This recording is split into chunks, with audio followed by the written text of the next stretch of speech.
Coba kalian baca sajalah dulu. Kita tidak punya banyak waktu untuk mendiskusikan morfofonemik. Kita langsung ke sintaksis saja dulu. Fonologi adalah ilmu tentang bunyi bahasa. Morfologi adalah ilmu tentang pembentukan kata. Morfofonemik tadi adalah aspek fonologis dalam pembentukan kata. Sintaksis apa? Adik-adik sekalian, sintaksis adalah kajian tentang bagaimana kata digunakan untuk membentuk frasa, bagaimana frasa digunakan untuk membentuk klausa, belum kalimat, bagaimana klausa digunakan untuk membentuk kalimat. Jadi sebenarnya definisi sintaksis itu apa? Sintaksis adalah kajian tentang bagaimana satuan bahasa digunakan untuk membentuk satuan bahasa yang lebih besar. Begitu. Ketika kita membahas frasa, kita membahas membahas kata, membahas frasa, membahas klausa, membahas kalimat, kita akan dihadapkan pada kategori. Jadi frasa itu dikategorikan dalam kategori atau klasifikasinya. Kategori gramatikal kata itu kalian tahu ada yang namanya nomina, verba, adjektiva, adverbia. Itu adalah kategori kata isi atau content words. Sementara kata atau partikel yang selain itu disebut kata tugas atau function words seperti konjungsi, preposisi, dan partikel-partikel yang lain. Dalam buku saya itu, saya jelaskan bagaimana kategori gramatikal kata. Frasa juga begitu, jadi nanti berdasarkan frasa itu adalah untaian kata, akan tetapi ada satu kata yang merupakan intinya yang disebut head sebagai induk frasa, dan kategori gramatikal induk itulah yang menentukan kategori frasa itu, apakah itu frasa nominal, frasa adjektival, frasa atau frasa verbal atau frasa preposisional nantinya. Kita masih berbicara tentang kategori. Tetapi dalam sintaksis kita tidak hanya berkutat dengan kategori, tapi kita berkutat sebagai fungsi. Nah, saya langsung bawa Anda ke aspek filosofis saja berkaitan dengan perbedaan antara kategori satuan bahasa dibandingkan dengan fungsi satuan bahasa. Kategori saya sama dengan kategori Pak Sainul Hermawan. Di sini yang mahasiswa yang berkategori sama saya lihat hanya Nur Rifani. Kami kategorinya sama deh, laki-laki. Sementara saya dibandingkan Nur Sapitri itu berbeda kategorinya, perempuan. Itu kategori. Tapi fungsi nanti bisa berbeda. Fauzi Syamsuar kategorinya tetap laki-laki, tetapi ketika dia bersanding dengan Rusi Susilawati, kategorinya adalah fungsinya adalah sebagai suami. Fauzi Syamsuar kategorinya tetap laki-laki, ketika dia bersanding dengan Zahra Syafa binti Syamsuar, maka fungsinya bukan lagi sebagai suami, tetapi sebagai ayah. Fauzi Syamsuar kategorinya tetap laki-laki, ketika dia bersanding dengan Sainul Hermawan, fungsi dia sebagai sohib. Ketika dia bersanding dengan Rifani, fungsinya kategori tetap laki-laki dan fungsinya sebagai guru, atau juga nanti di luar kelas fungsinya sebagai abang, sebagai teman. Oke. Dan nanti seperti saya dan kamu saling mencintai. Misalnya Galih dan Ratna, saya dan kamu saja ya. Oh ya, Galih dan Ratna saling mencintai. Galih dan Ratna itu kategorinya adalah frasa nominal yang fungsinya sebagai subjek dalam klausa. Itu tadi, Galih dan Ratna. Jadinya subjek, predikat, itu adalah fungsi. Sementara yang tadi saya sebut nomina, verba, adjektiva, verbia itu adalah kategori. Sekarang saya bertanya kepada teman-teman yang belajar bahasa Inggris itu sering rancu. Coba terjemahkan. He is a teacher. Please translate he is a teacher into Indonesian language. Dia akan menerjemahkan, dia adalah seorang guru. Adalahnya harus ada. Karena setiap klausa itu harus memiliki verba. Dalam bahasa Inggris, ya. Dalam bahasa Inggris, sebuah klausa harus memiliki verba, tapi tidak dalam bahasa Indonesia. Klausa dalam bahasa Indonesia bisa berupa, klausa dalam bahasa Indonesia klausa harus memiliki subjek dan predikat. Dalam bahasa Inggris, predikat harus merupakan frasa verbal, harus merupakan satuan verbal, tapi tidak dalam bahasa Indonesia. Dia guru, itu bisa merupakan klausa. Subjeknya adalah dia, guru adalah nomina yang merupakan verba, yang kategorinya verba, fungsinya sebagai predikat. Dia guru. Dia berenang. Dia di sana adalah subjek, pronomina, berenang adalah verba, pronomina itu berfungsi sebagai subjek, berenang verba yang menjadi predikat. Dia cantik, bukan dia adalah cantik dalam bahasa Inggris, ya, she is beautiful, tapi dalam bahasa Indonesia dia cantik. Saya rasa perbedaan struktur antara bahasa Inggris dan bahasa Indonesia ini merupakan sebuah ladang yang menarik bagi kalian untuk mempertegas bahwa struktur Indonesia semacam ini, struktur Inggris semacam ini. Halo para penerjemah, jangan paksakan struktur bahasa Inggris ketika Anda menerjemahkan ke dalam bahasa Indonesia. Seperti dalam bahasa Inggris ada kalimat, I don't think I'll make it. Bukan diterjemahkan, saya tidak berpikir saya akan melakukannya. Kalau kita harus menerjemahkannya ke dalam bahasa Indonesia, I don't think I'll make it, itu menjadi saya pikir saya tidak mampu untuk melakukannya. Seperti itu. Nah, kalian pakar bahasa Indonesia, calon pakar bahasa Indonesia yang punya kemampuan bahasa Inggris, silahkan kaji itu struktur bahasa Indonesia yang berbeda dari struktur bahasa Inggris. Yang sering terjadi kesalahan atau interferensi struktural dalam penerjemahan bahasa Inggris ke dalam bahasa Indonesia. Itu adalah salah satu bidang yang saya rasa menarik untuk dijadikan kajian. Tadi perbedaan struktur frasa dalam bahasa Indonesia berbeda dari bahasa Inggris. Kenapa bahasa Inggris ya? Karena mau kita harus mengakui bahwa bahasa Inggris adalah bahasa yang paling the most spoken language all over the world. Waktu sudah ini, coba saya masuk ke semantik. Semantik itu apa, saudara-saudara sekalian? Semantik adalah telaah makna. Ada dua ranah penting dalam semantik leksikal, semantik. Jadi begini, untuk memahami makna itu akan lebih baik kita membandingkan atau menghubungkan sebuah entitas dengan entitas lain.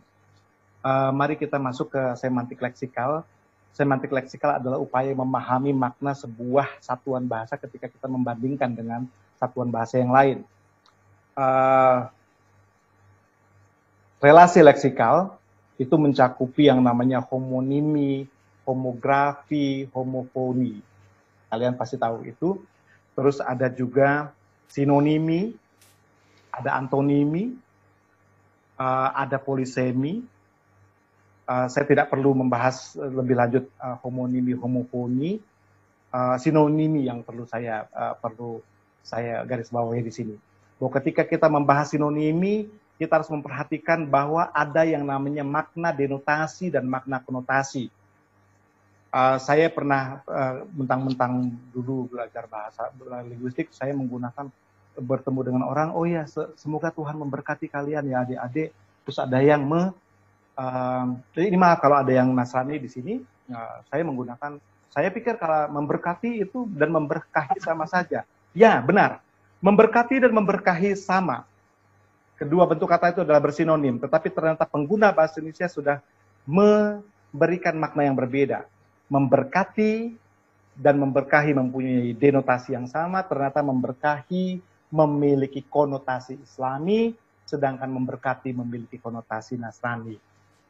Nah, kalian ini semua merupakan ladang penelitian juga yang menarik, konotasi versus denotasi dalam sinonimi.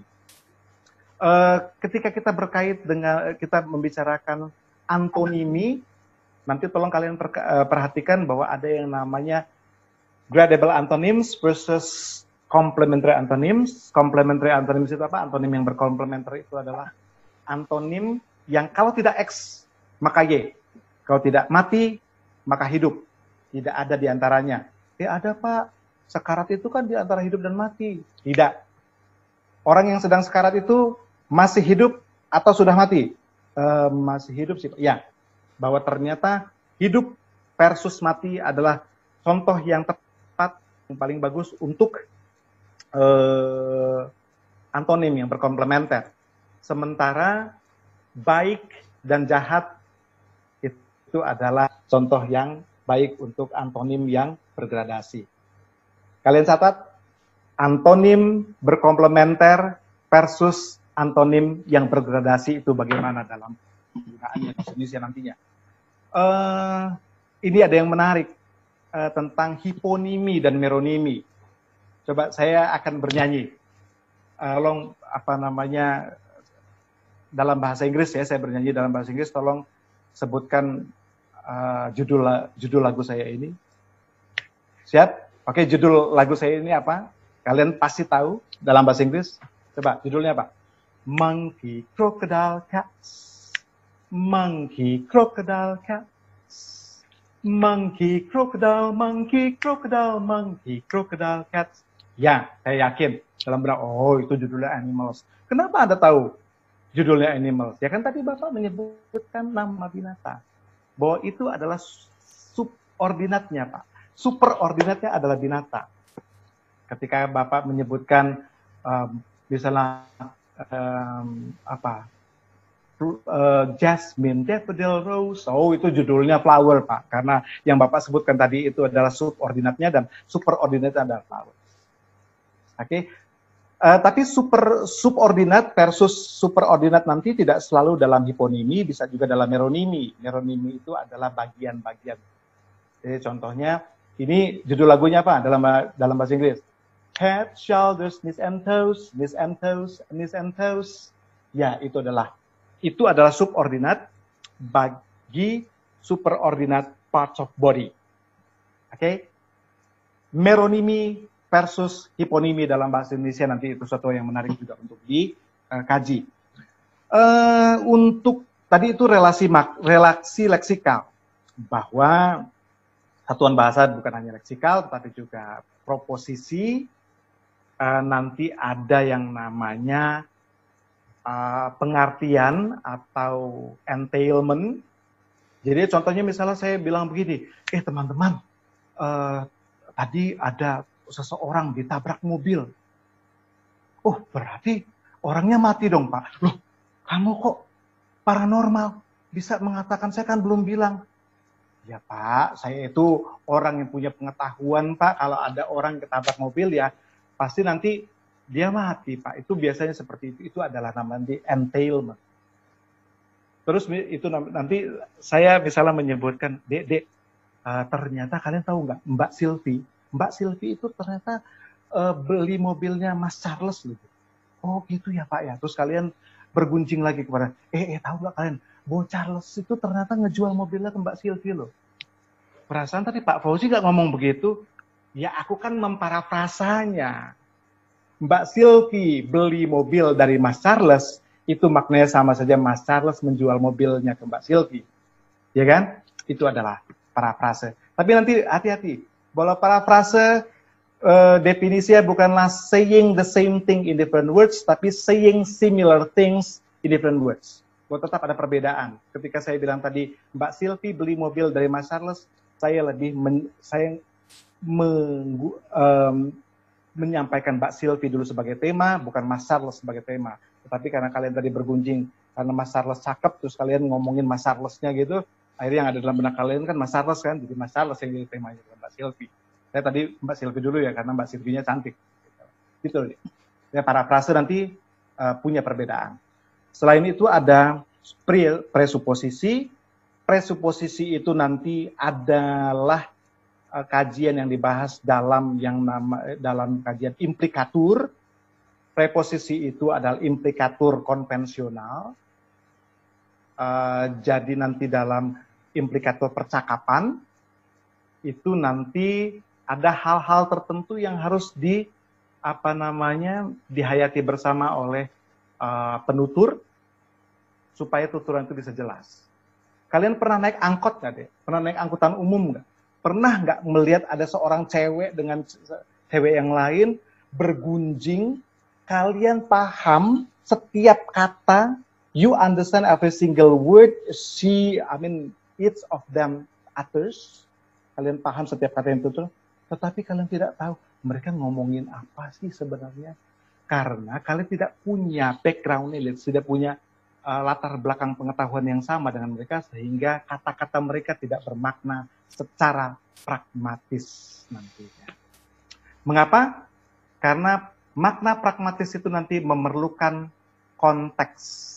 Kalau kita tadi semantik ada telah makna yang tidak melibatkan konteks, sementara ketika kalian mendiskusikan satuan makna yang melibatkan konteks, itu sudah berada pada tataran pragmatik, tataran mikrolinguistik.